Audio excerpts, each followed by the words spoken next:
The new M1 MacBook Pros are finally here.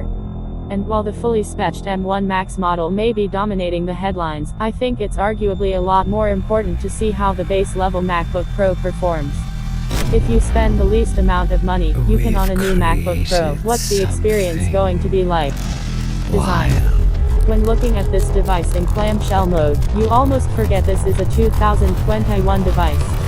Apple has increased the weight and thickness of these MacBooks. And the overall shape and ergonomics are reminiscent of MacBook Pro models from the mid-2000s. I'm personally a big fan of the changes. And an increase in the weight and thickness doesn't bother me as long as it has a purpose. They've also eliminated the touch bar from previous models and given the keyboard a blacked-out design. The keyboard typing feel is generally the same, but they have changed the design of the Tuck-It button. It's now been changed to look exactly like the new Tuck-It keyboards Apple released with the M1 iMac. Overall, I think Apple nailed the exterior of these laptops. I think it's a perfect blend of old and new. And with all of these somewhat small changes combined, Apple has created a very classy looking device. The ports on the MacBook Pro are once again multifaceted. These laptops feature the return of MagSafe, the magnetic connector from pre-2016 MacBooks. HDMI and the SD card slot have made a return as well. MagSafe was always one of the most iconic and functional aspects of the MacBook Pro. And even though I've spent 4 years learning to live without it, I am beyond ecstatic that it has returned. The best part about MagSafe returning is that it's optional now. All 3 Thunderbolt ports on these Macs are capable of fully charging the MacBook as well. So you will have a backup if you happen to damage your MagSafe port or cable, which I did. HDMI 2.0 port. The HDMI port, while convenient, isn't really bringing any functionality to the table that the Thunderbolt ports aren't. I fully understand that Apple brought this port back to please the general professional crowd and eliminate the need for dongles when presenting spreadsheets on the projector in the office. But Apple could have truly catered to visual design pros and videographers who are working with 6K, 8K, and high refresh rate 4K displays by throwing in an HDMI 2.1 port. HDMI 2.0, which this laptop has, only supports up to 4K at 60 Hz. HDMI 2.1 has support for 4K 120 Hz and 8K displays as well. Especially considering the price point, I think Apple could have included an HDMI 2.1 port. But this isn't necessarily a deal breaker. And Apple has the opportunity and ability to put HDMI 2.1 in a refreshed model next year, or later on. SD card slot. The SD card slot is USAI enabled, which allows for those triple-digit read and write speeds for transferring or viewing files on an SD card. The speed aspect is something that's only going to be truly appreciated by professionals who need the best speed they can get. But to everyone else, this is just the return of a convenient port that was taken away unnecessarily. And so hopefully Apple doesn't omit it again until the SD card slot in and of itself becomes obsolete. Thunderbolt 4 ports. I think what Apple's done with the Thunderbolt ports is the coolest aspect of the I/O on these new MacBook Pros. Firstly, these are Thunderbolt 4 ports, as opposed to USB4 or Thunderbolt 3. Thunderbolt 4 isn't necessarily a performance leap over Thunderbolt 3 or USB4. But because of stricter certification requirements by the creators of Thunderbolt, there are now better universal standards for what Thunderbolt can and can't do. Thunderbolt 3 is only supposed to support one 4K display at minimum. But there are Thunderbolt 3 devices that support 2 4K displays or even an 8K display. Thunderbolt 4 certification requires support for at least 2 Thunderbolt displays. In summary, Thunderbolt 4 gets rid of power tiers within Thunderbolt. There's no longer going to be different iterations of a particular Thunderbolt version that performs differently than others.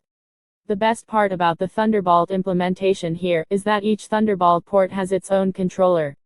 That means you don't have to worry about the bandwidth being split up between 2 Thunderbolt ports at once. Each port will give you the maximum amount of performance possible through Thunderbolt, which is 40 GB/s, and this is a game changer for anyone who connects a lot of high-end peripherals to their laptop at once. Headphone jack.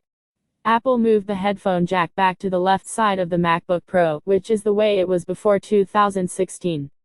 The jack has also been upgraded to support high-impedance headphones. So headphones that normally require an amplifier to run correctly can now just be plugged straight in. And while the quality you get through the headphone jack isn't amazing, I must applaud Apple for looking out for all of the musicians and audio engineers by doing this with the headphone jack.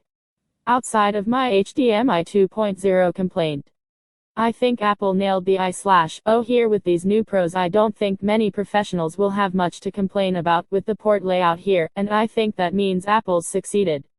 Notch. Apple has truly gotten under people's skin by putting a notch on the MacBook Pro's display. It was something people had a lot to say about when Apple did it on the iPhone. And I think generally, it's a lot more shocking to see on a MacBook, since no other manufacturer has put a notch on a laptop before. The notch ends vertically at the edge of the menu bar on the top edge of the UI.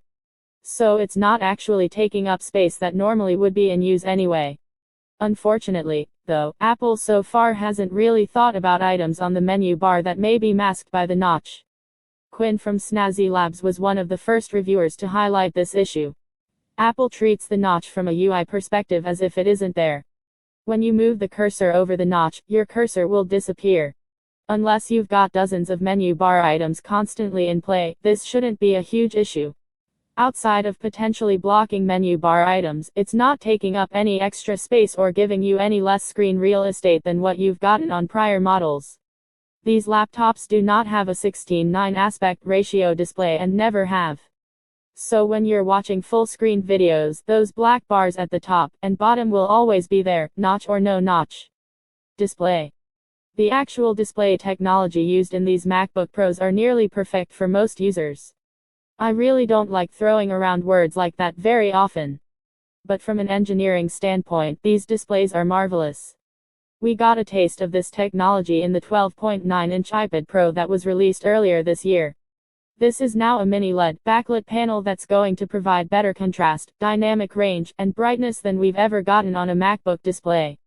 And mini LED technology is what allows for watching true HDR content.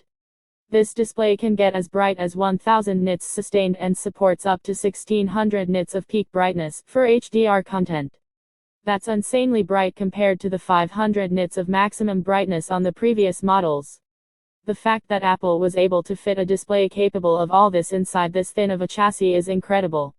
And that's in addition to the fact that it's not only a 3.5K resolution display, but also capable of a 120Hz refresh rate. This display has Apple's promotion technology that was first introduced on the iPad Pro. Some users have reported that it's not very noticeable. But I notice it every time I navigate the general UI. Just moving the cursor around or scrolling through folders in the menu is notably smoother. And it only makes the already fantastic display experience so much better. When you combine the high resolution, insanely high brightness figures, the smoothness and efficiency of promotion, and the wide color gamut support. The best way to describe this display in one word is excellent. The displays on these new Pros are going to make every other laptop display seem pretty lackluster in comparison, with a few exceptions. Battery life. The battery life on these MacBook Pros are one of its weaker aspects. It isn't as phenomenal as I hoped it would be. But it still blows any of the Intel MacBooks out of the water. And it blows most Windows laptops at this price point out of the water. I did a lot of intensive work on this machine running purely on battery power. And it's very clear that you simply can't push this laptop all day without getting a charge in. But if you're mostly using the Pro for web-based work, this is easily an all-day laptop, just like the standard M1 Max SSD. The 512GB M1 Pro is pushing 5400 MB/s-read and 4500 MB/s-write speeds. This is close to double the speeds we've had on previous Mac models SSDs of the same size. For transferring large media like video and music files, this SSD is going to be one of the fastest options out there. And especially for the $2000 price point. Subscribe to our channel for more videos.